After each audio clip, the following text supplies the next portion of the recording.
Welcome. I'm going to invite Alicia and Dr. Jordan to join me on screen. Wonderful. Thank you. Welcome to all of our attendees. Good morning. My name is Lindsay Baker. I'm the Executive Director for Maryland Humanities. At Maryland Humanities, we're passionate about making the humanities a part of everyday life. Our statewide programming uses the humanities to explore our ideas, stories, and values, to foster understanding among people with diverse perspectives, and to strengthen our ability to interact meaningfully.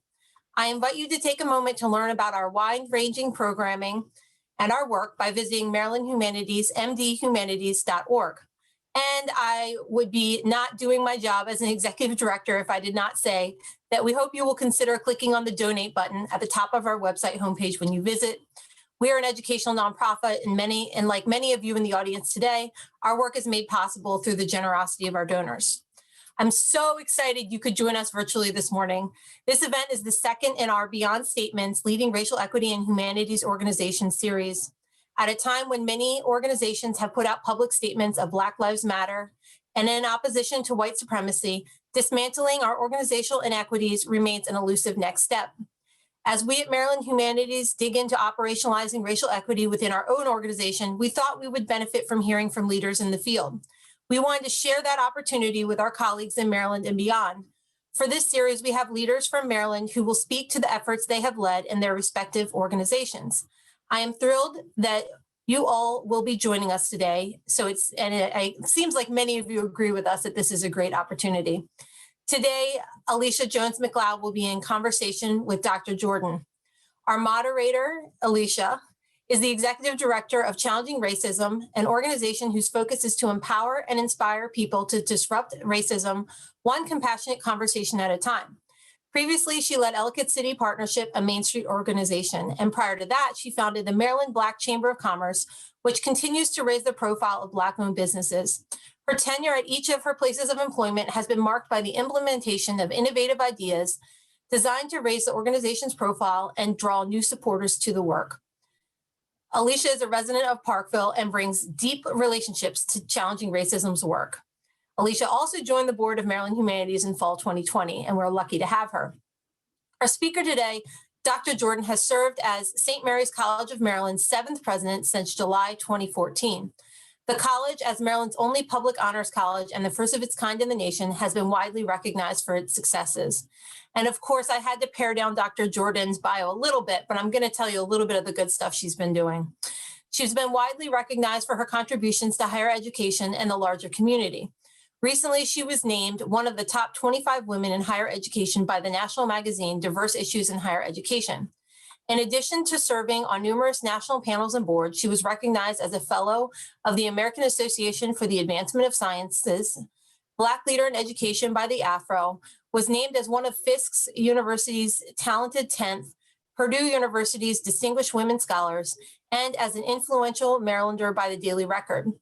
She received the Torchbearer Award from the National Coalition of Black Women, Baltimore Metropolitan Chapter, was inducted 2015 into the Zeta chapter of Phi Beta Kappa, the nation's oldest academic honor society, was awarded the Education Excellence Award by the Southern Maryland Minority Chamber of Commerce, and received the inaugural CEO Excellence Award from Prince George's County Public Schools Foundation. Prior to St. Mary's College, Dr. Jordan was a tenured faculty member and administrator at Xavier University of Louisiana and Lewis and Clark College in Oregon. Dr. Jordan holds a BS in chemistry from Fisk University and a PhD in biochemistry from Purdue. I know Alicia and Dr. Jordan are going to have a great conversation, and I'm so thankful you all are able to join us and listen in today. Before I turn it over, I'm going to cover just a couple quick housekeeping items. I know some of you are Zoom experts by now, but we feel the need to just reiterate a couple things. This morning event is being recorded, and it will be available on our YouTube page.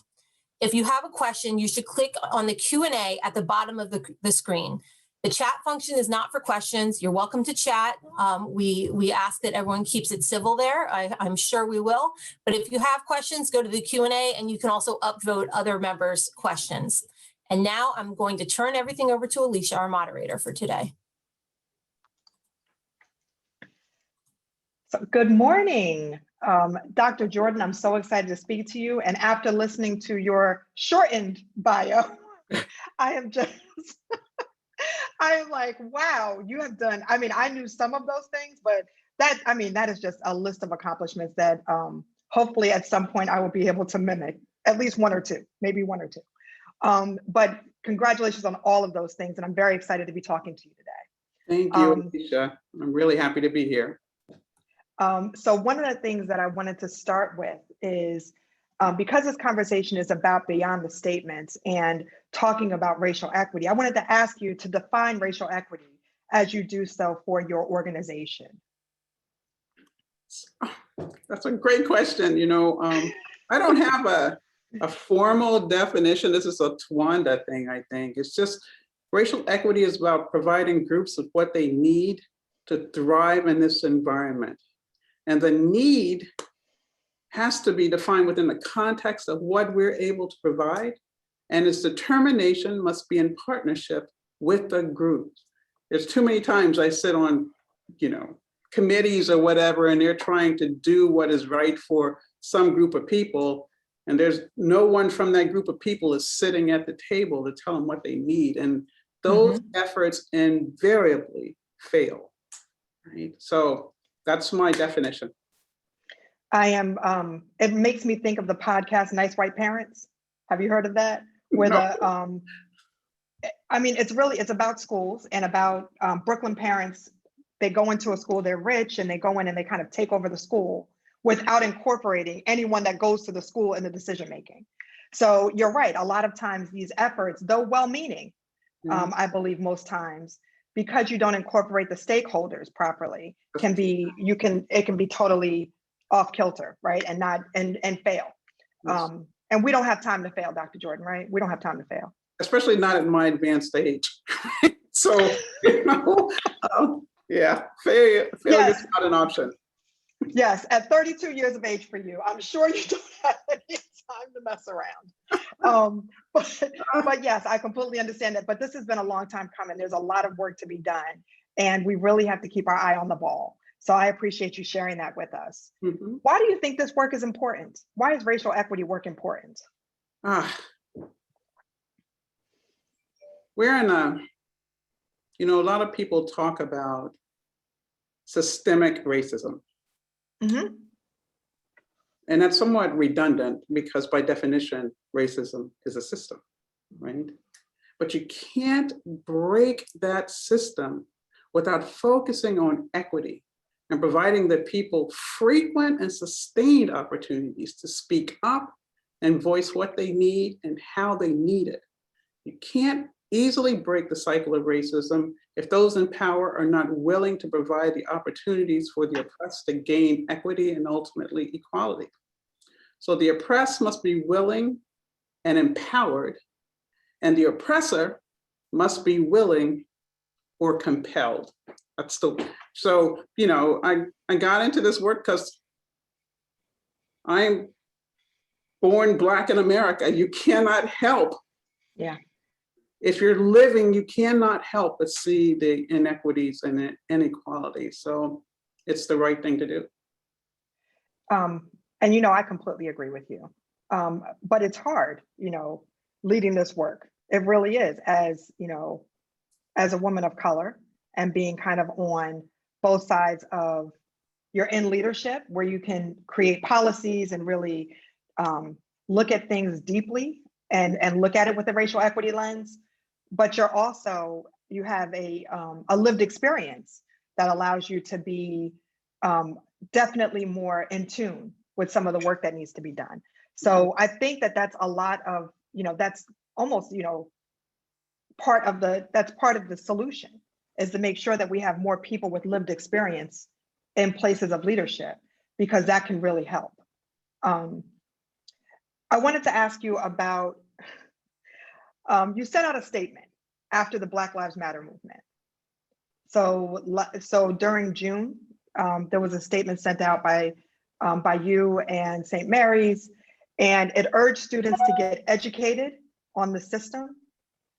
And I wanted to ask you what has been done to support that work? Because I agree, students should get educated on the things that are going on. But as a educational institution, it will be helpful to know kind of what you've done or put in place, or if that's work is still being done, you're still moving forward with it. So it's all of the above. Okay. Right?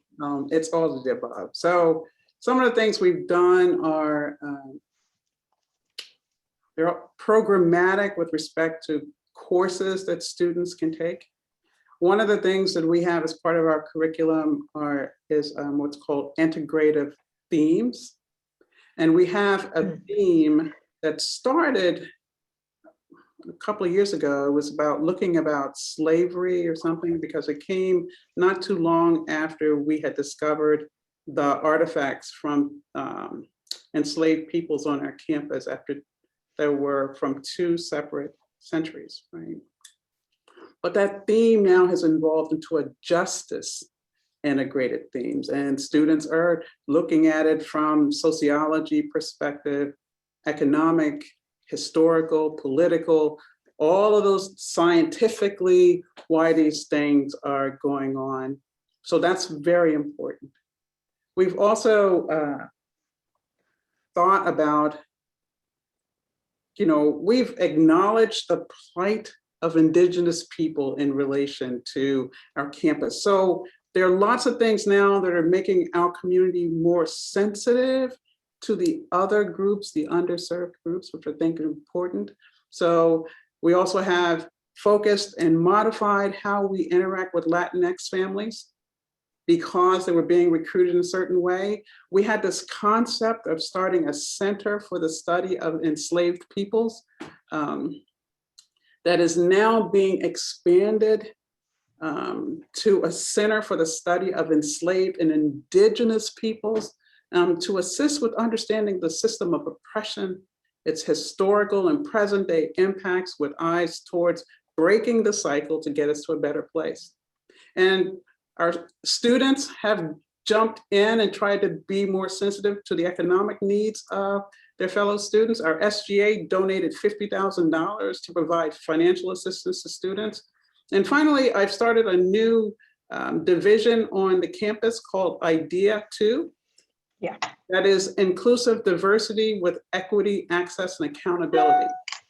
And that is a really, if you talk about how this work has been done on our campus, at first it was a person here, a person there, lots of grassroots kind of stuff. Then it got to the point I made it more organized, put a position on my cabinet, and now, and so that spoke volumes, right? When I first started, they told me we didn't need somebody we didn't need a chief diversity officer. That says a lot. And then I started with an assistant vice president that reported directly to me. Then I realized that wasn't high enough, even though so I made it a vice president level. And now I am searching for a new vice president who is going to oversee all of the Idea 2, inclusive diversity, equity, access, and accountability. So those are things that are really important if you're going to move this kind of work forward. And the campus, for the most part, is more sensitive to these issues and more willing to work towards coming up with solutions. And I really appreciate the thought that you've put into some of these solutions. Well, I'm sure you put thought into all of them, but I'm saying some of them are, like the Idea 2 is really, in my opinion, groundbreaking for some of the ways that you're looking at it deeply and systemically throughout the institution to say, we want this at every single place, every single policy. We want it to be, and I know you didn't say this, but I know we talked about this before, so I want to make sure, and if I'm incorrect in anything that I'm saying, please correct me, but having this be a grassroots to the top level integrated system for you to really change the lens of the university for racial equity. I think that's groundbreaking. And some of the things that I know that a lot of institutions need, not just institutions of higher education, but just in general, a lot of places need that. And so I applaud you on that effort because I know it's a lot. So You know, it it's goes a to lot of my, work. I'm sorry, Alicia. No, you're good. It just goes to my thinking about these systems, right? Yeah. And if you want to change it, you have to do it from the top and the bottom. That's a sandwich approach. And then the resistors get caught in the middle, and you can eventually flip them, or at least compel them to behave better, right? So you have to take a multifaceted approach. And I agree, but a lot of times when you look at this in places, this is, my daughter and I were just talking about this weekend. I was talking about how a lot of times an institution will get a person of color and then be like, oh, you're Black, you're Indigenous, you speak Spanish. Why don't you just fix this for us?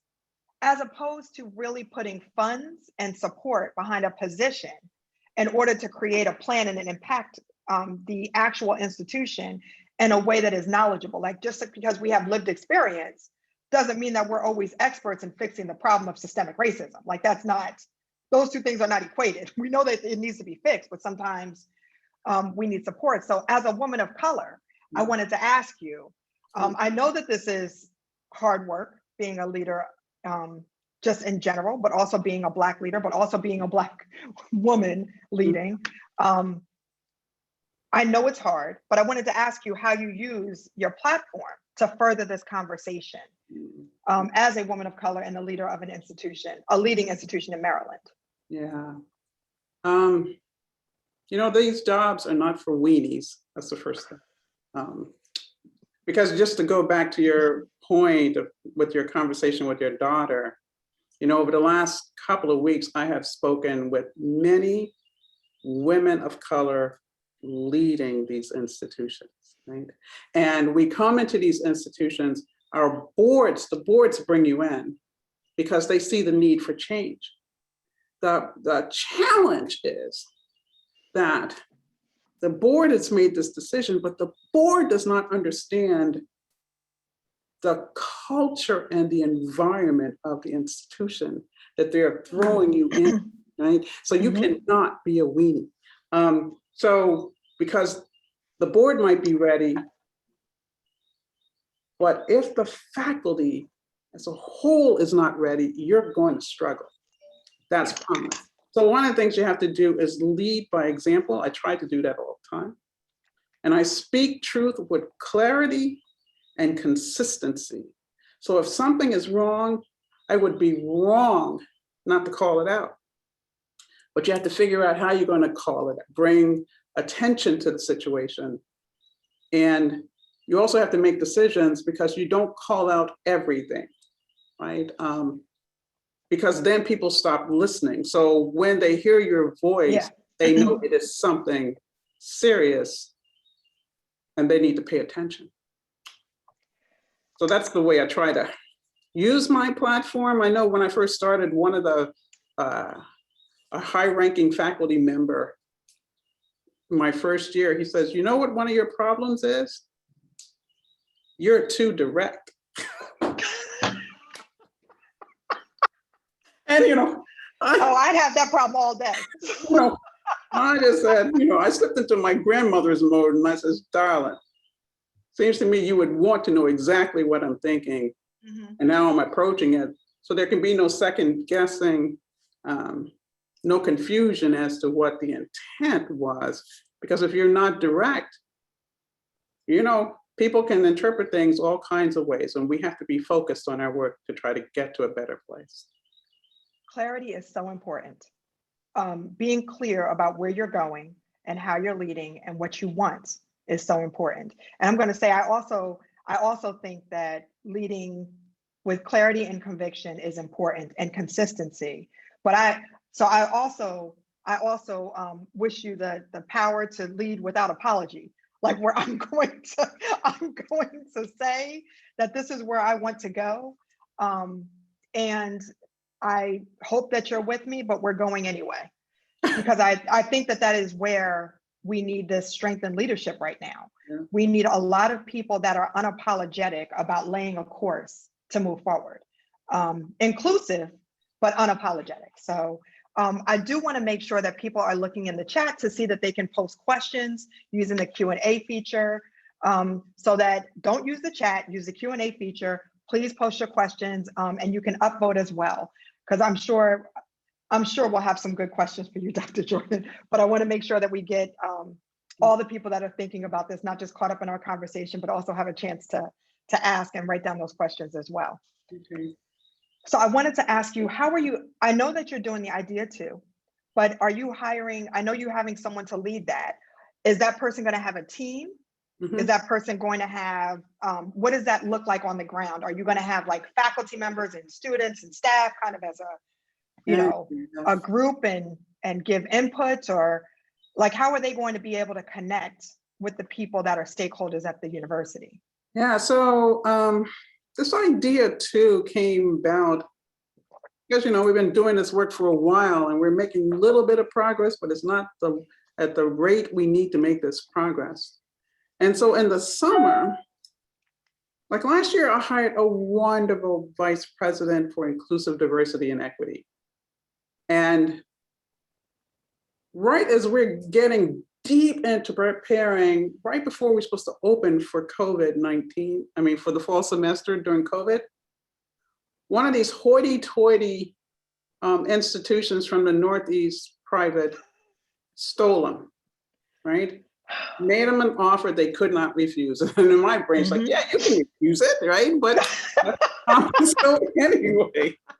You can say no. I understand that you'll be mad at yourself and a lot of other people, but you can still say no, just so you know. Just say no, right? Yes. Anyway, so then I had the opportunity to rethink what we were doing in that space.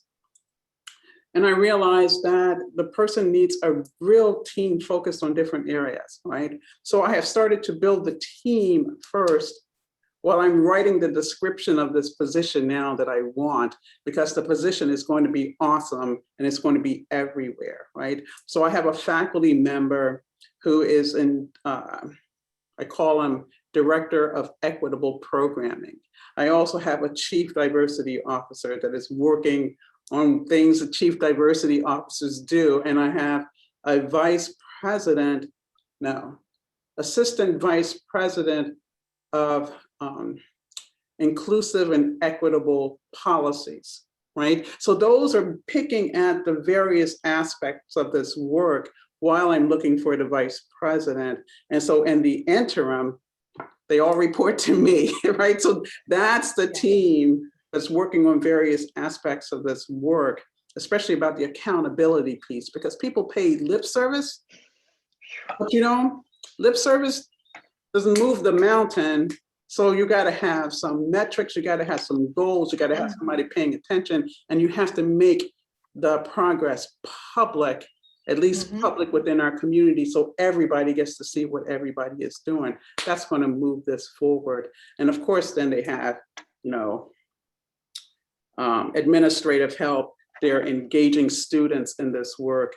The faculty now have started in their faculty governance unit, a group that is focused on inclusive diversity and equity too. So that's how we're doing it, but it has to be done at every level. And you can no longer say, well, the staff will get it, or, the students get it. No, they don't, right? Yeah. They don't get it. And unless someone is paying real attention, people will be going in 100 different directions and you don't get the work done. And we have to get this work done. I appreciate you saying accountability and transparency, because without those two things, what you really get is you get a flash in the pan.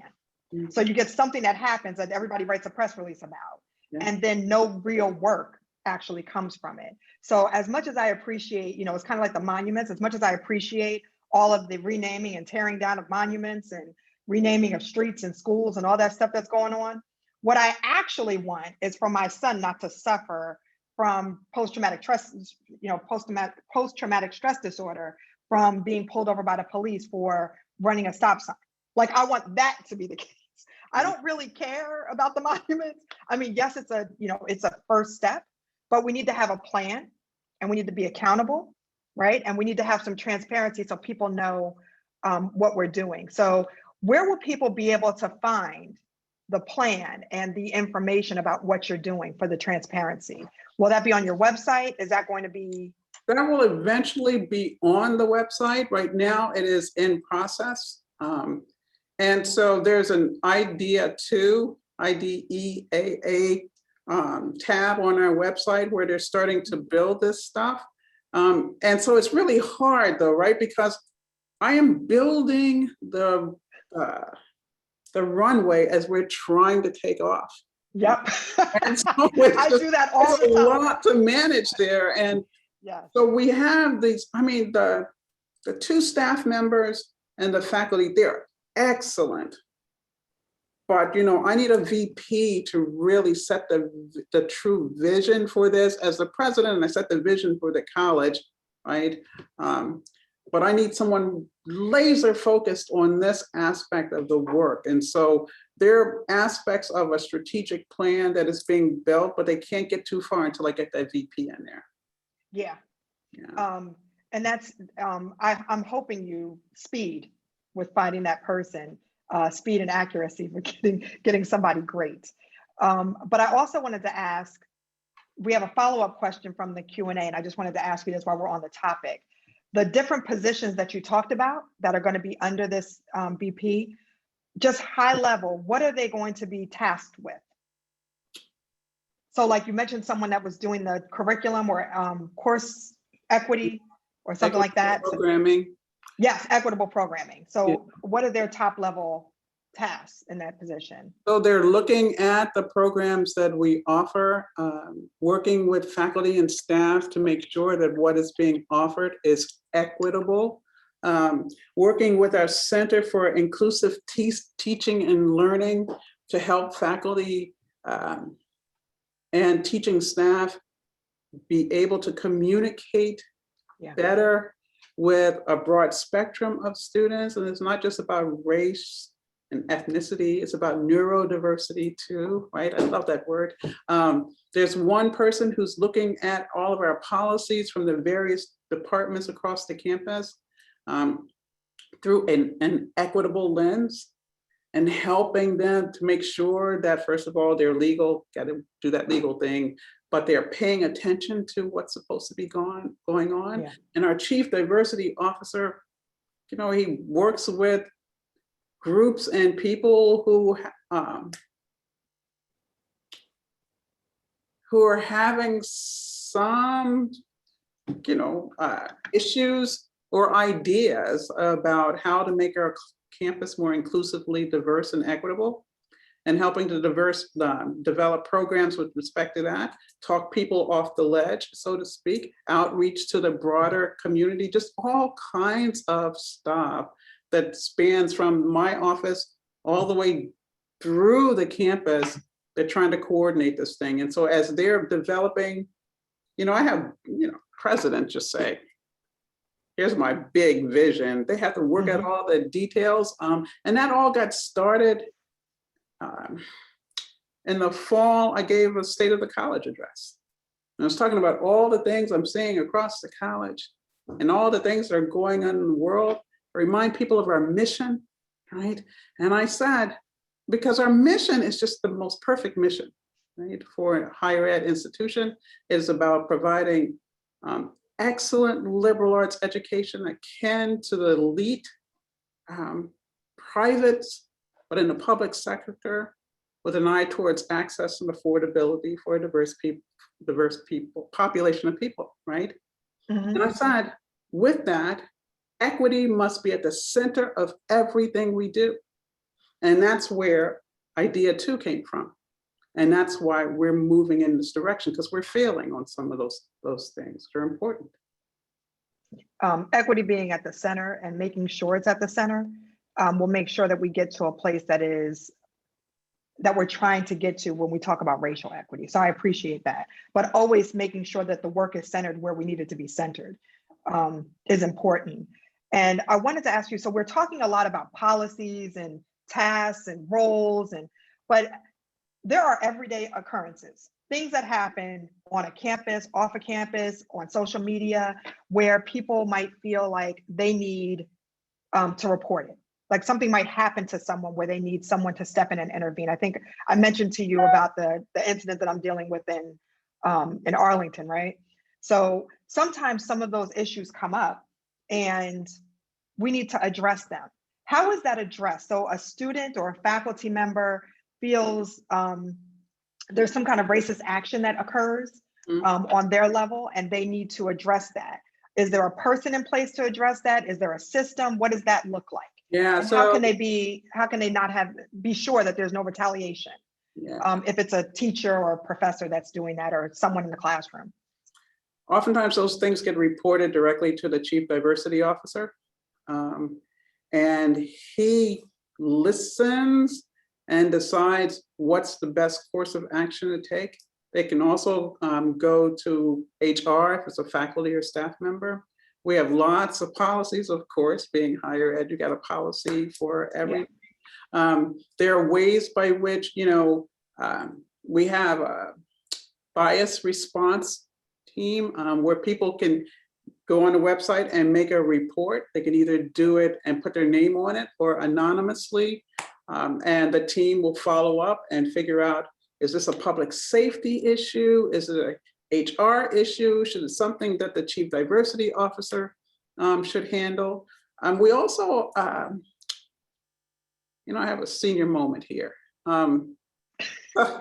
These senior moments are awful. 32? Okay. Yeah. You keep saying 32. I'm going to put a multiplication factor there in a bit. And our students, we also have safe spaces where they can just come together. Like there's Black Student Union has their own space. There's a multicultural space. The faculty now have a group that comes together to talk about these things. And, the rules on these kinds of meetings is what happens here stays here unless you want it out, right? And so we're trying to have those conversations at multiple levels in spaces where people feel like they can let their hair down. It became so apparent to me that was necessary when I was in graduate school 150 years ago. I'm going to get past your 32 years old thing. Being at, I went from Fisk to Purdue. Oh. I know. Fisk was 1,500 students and the majority of the students, 98% of them looked just like me. I went to Purdue, there were 30,000 students. I hardly saw any of these. And, in the lab and in the classroom in the daytime, it was hard dealing with people. But at night, the few of us that were there would find each other in our own little safe spaces and let our hair down. And that helped us manage the stress of life and living. And so that's why that's important to happen here. It's been a bumpy road.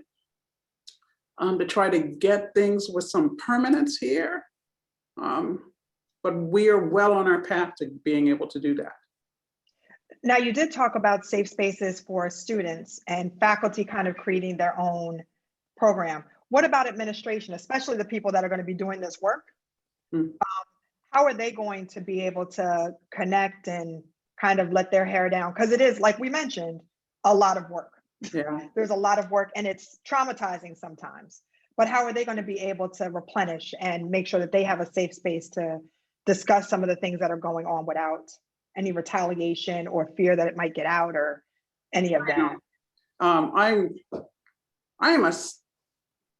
don't know how to say this, but my teams have the opportunity to come and hang out with me.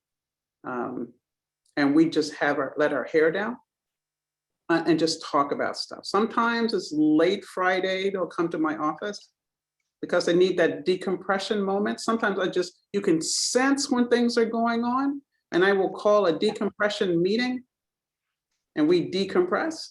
And sometimes it's on campus in my office.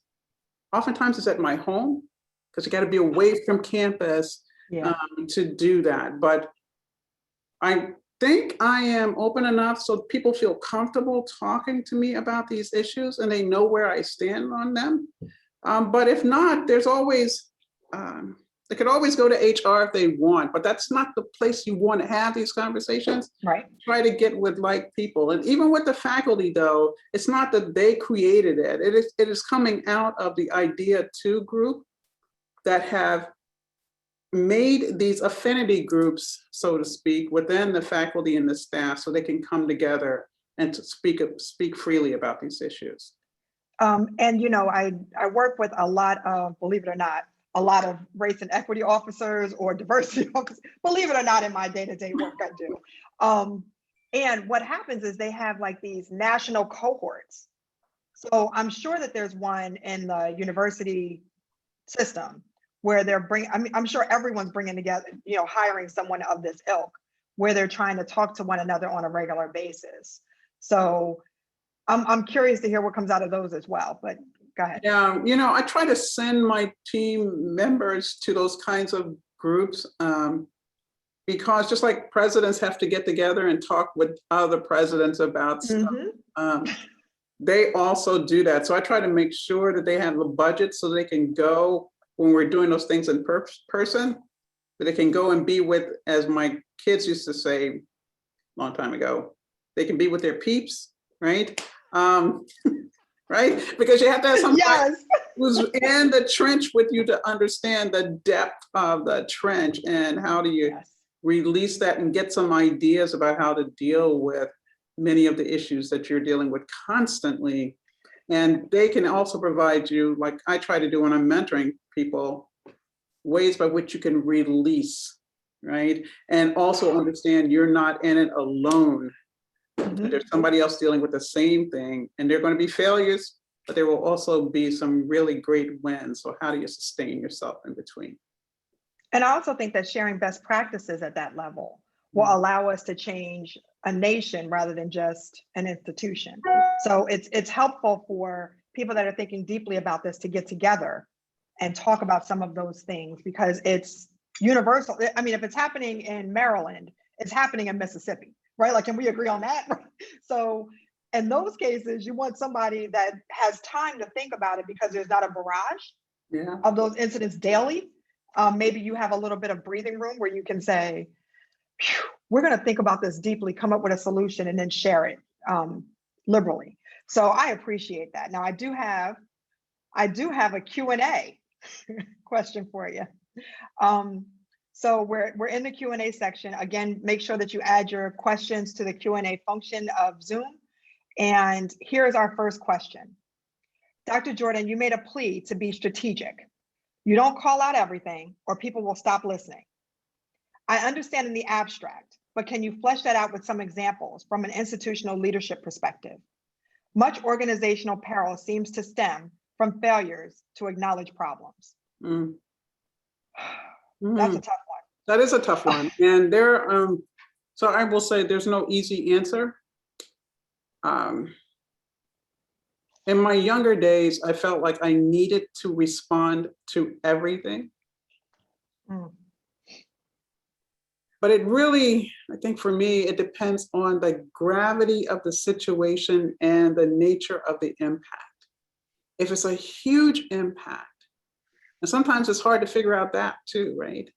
Yeah. Then I will speak to it because I'm the president and I need to be the leader on these kinds of issues. Sometimes if there are little things, not little, but if the impact is smaller, like if it's on a couple of individuals or something, then the chief diversity officer reaches out or somebody else from the team. It depends on who's the most appropriate person to address that issue. That's when they speak out. But there are times when I just feel like I need to say something, like that letter I wrote in the summertime. That you referred to. I had to say something. But first, it's important to recognize too, when these things are very personal, that you have to get through the emotional piece, right? Because if it's too much emotion, especially if you're a woman, color leading it, they will immediately dismiss you for all of those reasons, right? So it's a really tricky dance, and it's important to have a good team around you that you can talk these things through and try to, right? Because if you can't do it by yourself. And so the team, the nature of your team is important, and you need to build your own team or your own kitchen cabinet to help you navigate these things. Kitchen cabinet is very important. I think people underestimate the value of having people that are deep thinkers around you that can give you advice and know that it goes no further. Yeah. So for those of you on this call, that's what your kitchen cabinet is. And if you don't have one, go get one now, because they are very important, especially in racial equities. Because sometimes I'm just going to say that I have the privilege of working for an organization called Challenging Racism. So people don't call me when they don't want to challenge racism, right? Mm-hmm. Like everyone that calls me wants to have some piece of that pie. You do not work at Challenging Racism. So when people call you, it could be for a variety of issues or ideas or concepts or content issues or whatever. And even though it may hit you with that emotional side, because being a Black woman, it hits me, and I'm just like, well, I can call everything out. Like I really can. But that's a luxury for me. Everyone can't do that. And you do have to be mindful of the public perception. So that balance is very tricky, I would assume. Yeah. Trying to be publicly acceptable and rule for everyone, as opposed to making every single person feel heard and coming to their defense. So I think that is a very tricky balance, especially in colleges and universities, because I'll tell you, I have a 19-year-old. That's a special kind of conversation, because they want everything. My daughter wants everything done now, and all of her friends do too. They're like, why can't y'all just fix racism? Let's go. Yeah. Like, just stop being racist. I'm like, I love you. And if I could do that and wave a wand, I would. But there's a balance that needs to be struck sometimes. And, I've had students just along those lines, students from inner cities, right? So they come to this primarily white institution. They see a Black woman as the president. Things aren't the way they imagine they would be. They get angry with me and say, you need to fix it, or you have to make them everybody like me, or something like that, right? Not understanding the nature of humanness and humanity is not what we want it to be, and that I am here to support and try to make it better, but we all have a role to play, and I can't just wave a magic wand and make it better. If I could, I would have retired decades ago, because you would have done that already. That's exactly Yes. right. I wasn't waiting for today. Like it wasn't. I wasn't just waiting. Because it was. If you could do it, you would have done it, and if you can't do it, you have to work toward it. That's right. And speaking to that, the next question is, we all have these plans. We have statements, and we have plans, and we have mottos, and we have all of these great things about equity and racial equity. But how do we take those things and move them to action? So you have this plan, but how are you going to get it to actual action at the school? What does that look like for taking these conversations? Well, that's where people to do it too comes in, right? When we talk about accountability, that's really important for us, and being transparent about what we are and are not doing, establishing some policies, and really holding true to the policies, right? People have a tendency to write a soft policy that can be very ambiguous. You have to be very clear, right? And we also at our college, so there's certain things that I think it's important to have there for people to see as a reminder, right? So our commemorative to enslaved peoples, that is a permanent structure that sends a message and provides a voice. We're now doing our, lots of colleges have these acknowledgements of the use of indigenous peoples' land, right? But with us, we now have a pledge, and the pledge is going to be mounted on permanent signs that are pretty big by the entrances to the college, so people know that we're serious about these things. And I think that having some permanence so you can remind people when they're walking around campus, oh, this is what we're about. We have a campus ethos called the St. Mary's Way that you know how academics do, and it's about this long. But if you distill it down, it is about three things: respect for self, respect for others, respect for the environment in which you find yourself, right? And every time I write to our campus, I remind them of the St. Mary's Way, and we try to live that. And when I first got here, it was just something out there, but now you hear students referring to it a lot, right? Or faculty or staff even said, that's not the St. Mary's Way. So it's now becoming integrated in what we do. And I think that you can't ask for more than that. If you can get people to really start to aspire to your ethos and try to live it, that's also going to help us in we're in a little bubble right now on this campus. But as the students and we all get released to the community, we should all be making an impact every day where we are. That would be awesome.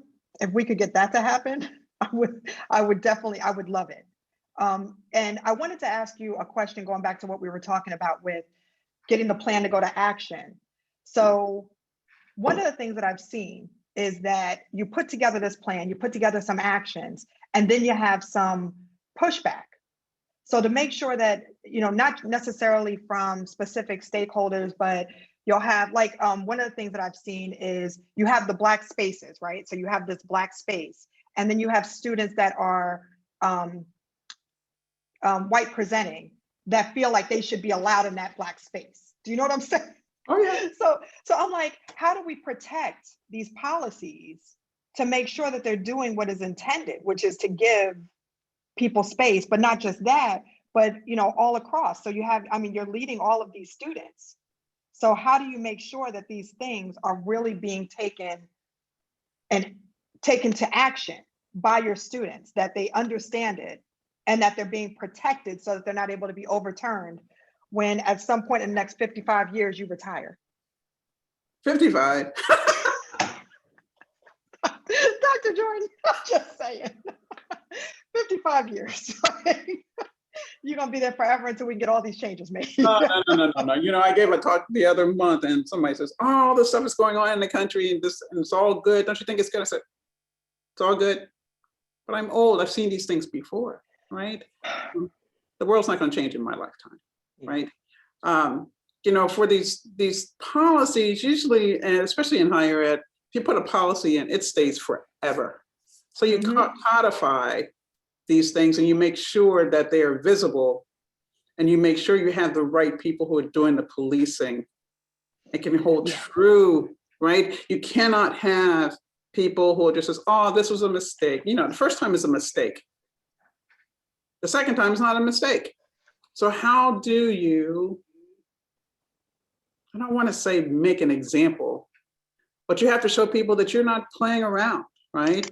Yeah. So it's about having those policies, having the right people who are going to enforce the policies, and there have to be real consequences for not living up to what we put out there on our campus. Yes, consequences are incredibly important. And I appreciate that you're looking at your legacy in a way that is not just you in this work, but you're putting people in place, you're putting policies in place, and then you're having ideals that are kind of sewn through everything that you guys are doing. So I think that's the way that's a helpful way to look at it, that it's not just a pinpoint of this is what I want to do and this is the way we're going to do it and we're moving forward, but also tied into accountability and looking at the people that you're putting in place as well. Because hopefully when you retire in 55 years, they'll still be there. So well, I'm definitely putting in people who are younger than I am. That's for certain. Yes, and that's good. That's good. That's a way to move it forward because you're able to instill the legacy within them as well. Here is our next question, and that we want to know if you have any advice. Not that you're not doing enough of this work, but do you have any advice for specifically white-led institutions? So in Maryland, we have a lot of institutions that are that do not have Black leadership or leadership of color. And they may have good intentions, but what should we be saying to them? Because this is a consistent issue across Maryland. It's not just, St. Mary's, but a lot of schools are struggling with this. So what advice would you give them, the predominantly white institutions that are led by white people, to move this work forward? I don't know how to, I'm going to try to say this delicately. If you like. One thing I used to tell when I worked at the Howard Hughes Medical Institute, right? First, African-American female director of science education, right? And I built this thing that's still going. And so, I assembled my team. It was a very diverse team, but there was one non-person of color. Is that the way you say it? And I used to say, be quiet and listen. Your experiences are not my experiences. You cannot necessarily transfer the way you view the world to the way I experience the world.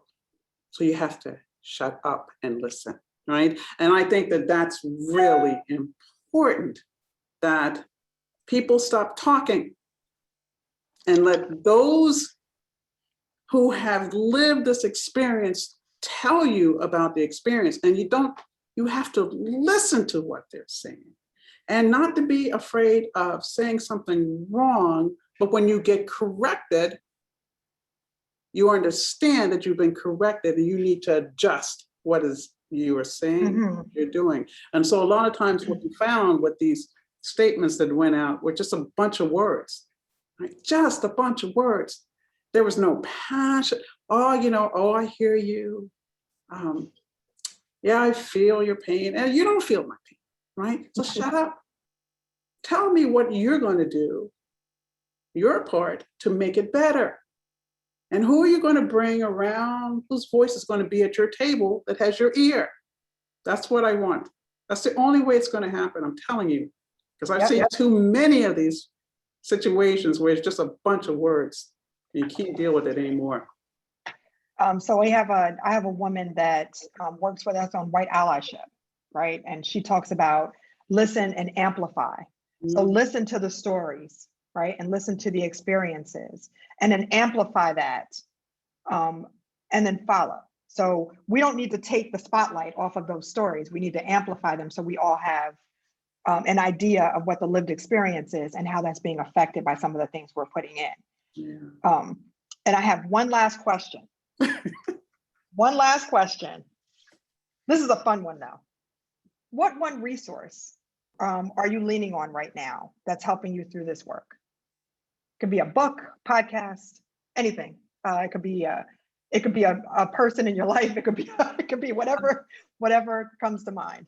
Yeah, so I have a tendency to start a lot of books, but my patience is very small. It's got to capture you, right? Oh at the beginning. Gosh, I'm out.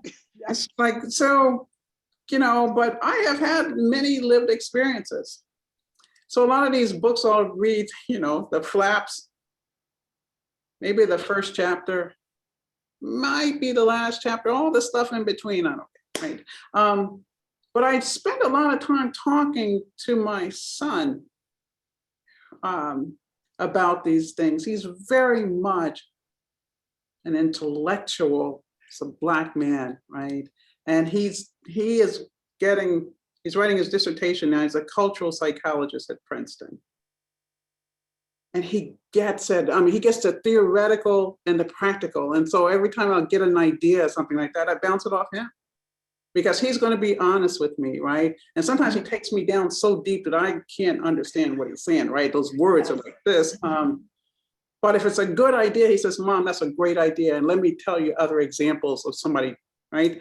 Or if it's stupid, he says, Mom, that's the dumbest thing I ever heard. And hear it quiet, right? And so then that's— And he has no fear. He has no fear. He has no fear, right? So it's just having somebody in my family that I raised a certain way to be eyes wide open. Yes. And his eyes are wide open and he's studying it on multiple levels. He's my sounding board for a lot of the stuff I do. And isn't it wonderful when we give birth to someone that can be that sounding board, that can be that big thinker and has exceeded us? Oh yeah. Well, I'm just going to tell you this. When my twins, I have a boy and girl twin, they're incredibly bright, right? If I do say so myself. And you can say so. When Yes. when their dad and I got divorced, they were like 9 years old. I remember sitting with them on a couch and I said, I'm the weak link in the family now. You guys go ahead and do your stuff, right? And, you know, my daughter went to Harvard. My son, you know, he's at Princeton now working on his advanced degree and he's ready to go to Stanford for his postdoc. I mean, these kids are just like, I'm the weak link. So, you know. That's okay. That's what you should design. That's exactly right. I have done my job. Yes. I can go retire now and somebody better take care of me when I get old and I can't talk. Anyway, this has been great. Thank you, Dr. Jordan. I have had such a pleasure talking to you, and I'm going to throw it back to Lindsay now, but thank you so much. Thank you. Bye-bye. Thank you, Dr. Jordan. I have to say, as a twin, I hope that my mom feels the same way about myself and my sister. I wanted to say thank you to everyone who made this event possible. A special thank you to Andrea Lewis, who is not on screen, but is working behind the scenes to make sure this ran smoothly. Thank you so much. This was a great discussion. Thank you to Dr. Jordan and Alicia for that open and important conversation. I started to write a little bit of a note about what I really valued hearing. And I'm just going to leave it at the importance of listening, because you put that on at the end and I was like, yep, that's it. Deleting everything else. So thank you. And to our audience, I hope to see you at our next event on April 19th.